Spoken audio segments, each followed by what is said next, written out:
ಎಲ್ಲರಿಗೂ ನಮಸ್ಕಾರ. ನನ್ನ ಹೆಸರು ಶಕುಂತಲಾ ಪಾಟೀಲ್. ಮೊರಾರ್ಜಿ ದೇಸಾಯಿ ವಸತಿ ಶಾಲೆ ಹಳ್ಳಿಕಡಕೆಯಲ್ಲಿ ಪ್ರಾಂಶುಪಾಲರಾಗಿ ಕರ್ತವ್ಯ ನಿರ್ವಹಿಸ್ತಾ ಇದ್ದೀನಿ. ನಾನು ಹೇಳುವ ವಿಚಾರ ಅಂತಂದರೆ, ನಾನು ಸೂರ್ಯ ಫೌಂಡೇಶನ್ ತರಬೇತಿ ಕೇಂದ್ರ ಬೆಂಗಳೂರು ಇಲ್ಲಿ ತರಬೇತಿಗೆ ಸೇರಿ ನಾನು ತುಂಬ ಚೆನ್ನಾಗಿ ಮಾತನಾಡುವ ಕಲೆಯನ್ನು ಕಲಿತುಕೊಂಡಿದ್ದೇನೆ. ಅಲ್ಲಿ ಶ್ರೀ ಮಹೇಶ್ ಪಿ ಸರ್ ಅವರು ಮತ್ತು Shri Satish B K sir ಅವರು, ನಾಗರಾಜ್ ಬೀಜಿಂಗ್ನಳ್ಳಿ ಸರ್ ಅವರು ಮತ್ತು ಸತ್ಯವತಿ ಮೇಡಮ್ ಅವರು ತುಂಬ ಚೆನ್ನಾಗಿ ನಮಗೆ ಮಾತನಾಡುವ ಕಲೆಯನ್ನು ಹೇಳಿಕೊಟ್ಟಿದ್ದಾರೆ. ಅದು ಹೇಗೆಂದರೆ, ನಾವು ಭಾಷಣ ಮಾಡಬೇಕಾದರೆ ನಮಗೆ ವೇದಿಕೆ ಭಯ ತುಂಬ ಇರ್ತದೆ. ಆ ವೇದಿಕೆ ಭಯ ಹೇಗೆ ಹೋಗಲಾಡಿಸುವುದು ಅನ್ನುವುದನ್ನು ಸಹಿತ ಕಲಿಸಿಕೊಟ್ರು. ಮತ್ತು ನಾವು ವೇದಿಕೆಗೆ ಹೋಗಬೇಕಾದಾಗ ಹೇಗೆ ರೆಡಿ ಆಗಬೇಕು, ಹೇಗೆ ಅದು ಸಂಸ್ಕಾರ, ನಮ್ಮ ಉಡುಪುಗಳ ಬದ್ಧತೆಯನ್ನು ತಿಳಿಸಿಕೊಟ್ರು. ನಮ್ಮಲ್ಲಿ ಇರ್ತಕ್ಕಂಥ ಒಳ್ಳೆಯ ಸಂಸ್ಕಾರ ಹೆಂಗಿರಬೇಕು, ಅಲ್ಲಿ ಹೋದ ಮೇಲೆ ನಾವು ಮಾತನಾಡುವ ವಿಷಯ ಯಾವುದಿದೆ, ಆ ಮಾತನಾಡಬೇಕಾದಾಗ ನಾವು ಮಧ್ಯೆ ಸಣ್ಣ ಸಣ್ಣ ಚುಟುಕುಗಳನ್ನು ಹೇಳುವುದಾಗಲಿ, ಹಾಸ್ಯವನ್ನು ಹೇಳುವುದಾಗಲಿ, ವಚನಗಳನ್ನು ಹೇಳುವುದಾಗಲಿ, ಯಾವ ಥರ ಹೇಳಬೇಕು ಅನ್ನುವುದನ್ನು ಸಹಿತ ತುಂಬ ಚೆನ್ನಾಗಿ ಅಚ್ಚುಕಟ್ಟಾಗಿ ನಮಗೆ ಕಲಿಸಿ ತರಬೇತಿಯನ್ನು ನೀಡಿದ್ದಾರೆ. ಅದರಂತೆ ನಾವೀಗ ವೇದಿಕೆಯ ಮೇಲೆ ಹೋದರೆ ಈ ಸದ್ಯಕ್ಕೆ ಅಲ್ಲೇ ತಕ್ಷಣವೇ ಯಾವುದೇ ಒಂದು ವಿಷಯವನ್ನು ಕೊಟ್ಟರೂ ಸಹಿತ ನಾನು ಈಗ ಮಾತನಾಡಲು ಸಿದ್ಧಳಾಗಿದ್ದೇನೆ.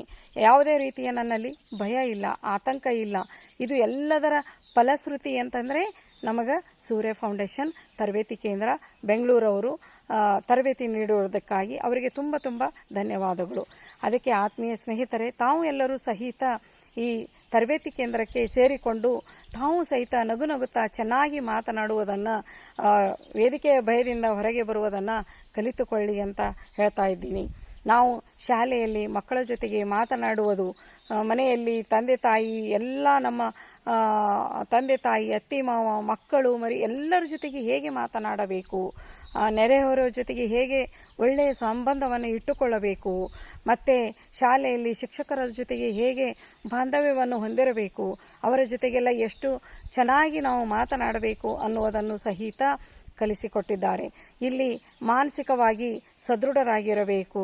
ಬರೀ ದೈಹಿಕವಾಗಿ ಸದೃಢರಾದರೆ ಸಾಕಾಗಲ್ಲ, ಮಾನಸಿಕವಾಗಿ ಏಕಾಗ್ರತೆಯನ್ನು ಹೇಗೆ ಹೊಂದಬೇಕು, ಈ ಎಲ್ಲ ಅಂಶಗಳನ್ನು ನಾವು ಈ ಸೂರ್ಯ ಫೌಂಡೇಶನ್ ತರಬೇತಿಯಲ್ಲಿ ನಾವು ಹೊಂದಲಿಕ್ಕೆ ಸಾಧ್ಯವಿದೆ. ಈ ಸೂರ್ಯ ಫೌಂಡೇಶನ್ ತರಬೇತಿಯಲ್ಲಿ ನಮಗೆ ಯಾವ ರೀತಿ ಅಂತಂದರೆ, ತುಂಬಾ ನಮ್ಮಲ್ಲಿರ್ತಕ್ಕಂಥ ಈ ಭಯ ಎಲ್ಲ ನಿರ್ಮೂಲನೆ ಆಗಿ ಹೋಗ್ಯದ. ಈಗ ಚೆನ್ನಾಗಿ ಮಾತನಾಡ್ತೀವಿ. ಎಲ್ಲಿ ಎಲ್ಲಾದರೂ ಒಂದು ಸಭಾ ನೆರೆದದ ಅಂತಂದರೆ ಅಲ್ಲಿ ನನಗೆ ಅವಕಾಶ ಕೊಟ್ಟರೆ ಸಾಕು, ನಾನು ಹೋಗಿ ಮಾತನಾಡಬಲ್ಲೆ ಅಂತಕ್ಕಂಥದ್ದನ್ನು ಕಲಿತುಕೊಂಡಿದ್ದೇನೆ. ಧನ್ಯವಾದಗಳು.